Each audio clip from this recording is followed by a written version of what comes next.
মধ্যপ্রাচ্যের বর্তমান অস্থিতিশীল পরিস্থিতির প্রভাব পড়ল বলিউড কিং শাহরুখ খানের আসন্ন সিনেমা কিংয়ে। মেগা বাজেটের এই সিনেমায় শুটিং সূচিতে বড় ধরনের পরিবর্তন আনা হয়েছে।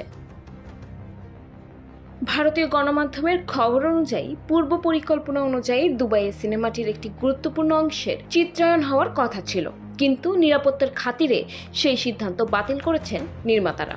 বর্তমানে দুবাইয়ের পরিবর্তে মুম্বাইয়ের একটি স্টুডিওতে সেট তৈরি করে শুটিং চালিয়ে নেওয়ার সিদ্ধান্ত নেওয়া হয়েছে। সিনেমা সংশ্লিষ্ট সূত্র জানায়, আগামী 9 এপ্রিল থেকে দুবাইয়ে টানা এক সপ্তাহ কিংয়ের শুটিং করার জন্য সব ধরনের প্রস্তুতি ও অনুমতি নেওয়া হয়েছিল।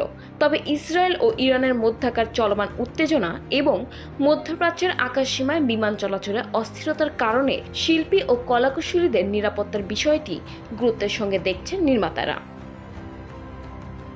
ঝুঁকির মুখে পুরো ইউনিটকে দুবাই না পাঠিয়ে বিকল্প ব্যবস্থা হিসেবে মুম্বাইয়ের ভিলে পার্লে এলাকার একটি স্টুডিওতে দুবাইয়ের মরুভূমির আদলে বিশাল সেট তৈরি করা হয়েছে।